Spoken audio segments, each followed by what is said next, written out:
Assalamualaikum warahmatullahi wabarakatuh. Saya Nabila Fajar Suryani dengan NPM 202475700074 ingin mempresentasikan seminar pendidikan profesi guru PPG calon guru gelombang 2 tahun 2024 dengan dosen pembimbing Bapak Abdul Karim MPD dan penguji Ibu Dr. Arfatin Nur Rahma dan Bapak M. Syahari Ramadan MPD.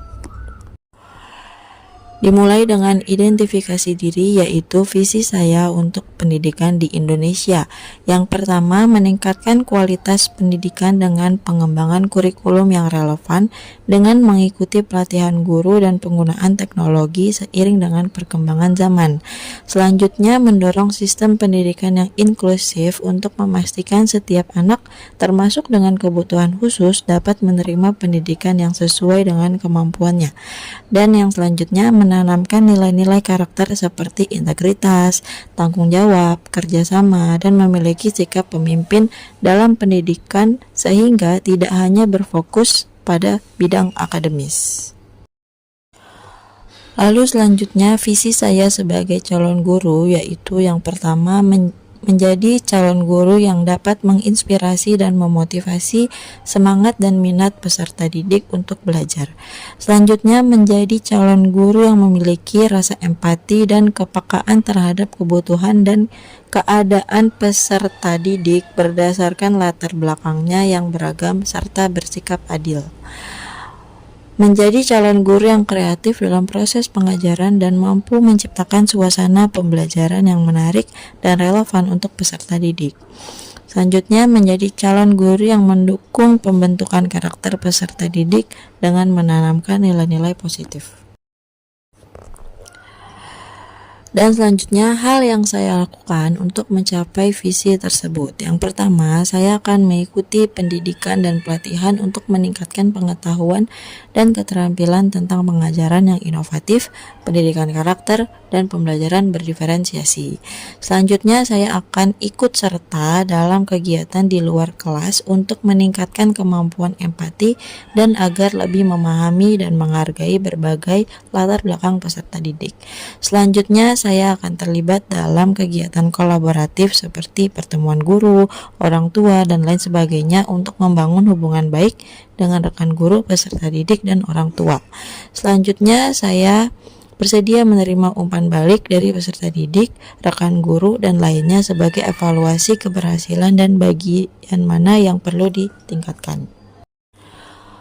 Lalu selanjutnya adalah pengalaman belajar bermakna mata kuliah, yaitu pada mata kuliah prinsip pengajaran dan asesmen kedua.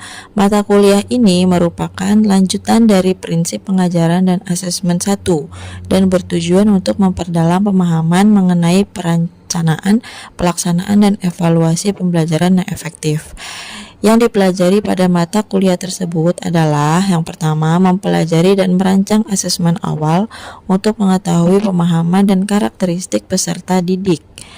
Yang kedua, mempelajari berbagai pendekatan dalam pembelajaran seperti Teaching at the Right Level atau TARL dan Culturally Responsive Teaching atau CRT.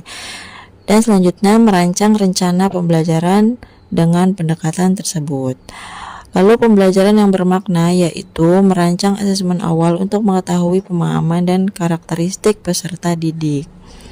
Yang kedua, merancang kegiatan pembelajaran dengan pendekatan TARL dan CRT. Dan yang selanjutnya, mengaplikasikan rancangan pembelajaran tersebut pada kegiatan PPL, yaitu pembelajaran di dalam kelas.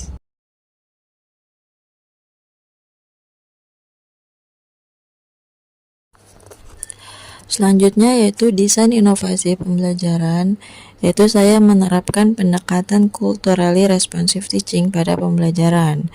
Penerapan pendekatan culturally responsive teaching atau CRT pada kegiatan pembelajaran adalah untuk menciptakan pembelajaran yang adil, inklusif, dan relevan bagi semua peserta didik. Saya menerapkan pendekatan CRT pada materi perkalian dan sudut antara dua vektor, yaitu saya terapkan pada pertanyaan pemantik dan permasalahan yang berkesinambungan pada materi tersebut, yaitu pernahkah kalian melihat parade atau pawai? Apa yang terjadi jika dua barisan dalam sebuah parade pawai tidak bergerak searah? Nah, selanjutnya saya terapkan juga pada lembar kerja peserta didik.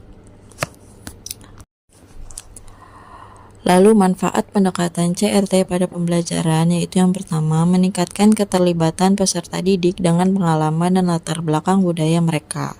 Yang kedua, membangun rasa aman dan dihargai dengan menghargai identitas budaya peserta didik sehingga menciptakan lingkungan belajar yang inklusif dan suportif, sehingga peserta didik merasa dihargai dan diterima. Selanjutnya dapat meningkatkan prestasi akademik karena ketika peserta didik merasa dihargai dalam pelajaran, mereka lebih mudah memahami materi dan mencapai hasil belajar yang lebih baik.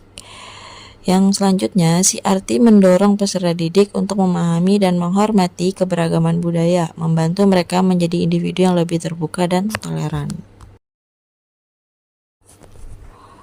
Lalu selanjutnya refleksi pengalaman belajar selama mengikuti program PPG. Mengikuti program PPG ini menyadarkan saya akan pentingnya pendidikan yang membangun karakter, kreativitas, dan keterampilan. Saya belajar berbagai metode pembelajaran yang sangat bermanfaat dalam mengembangkan kompetensi dan inovasi pada saat saya melaksanakan kegiatan PPL.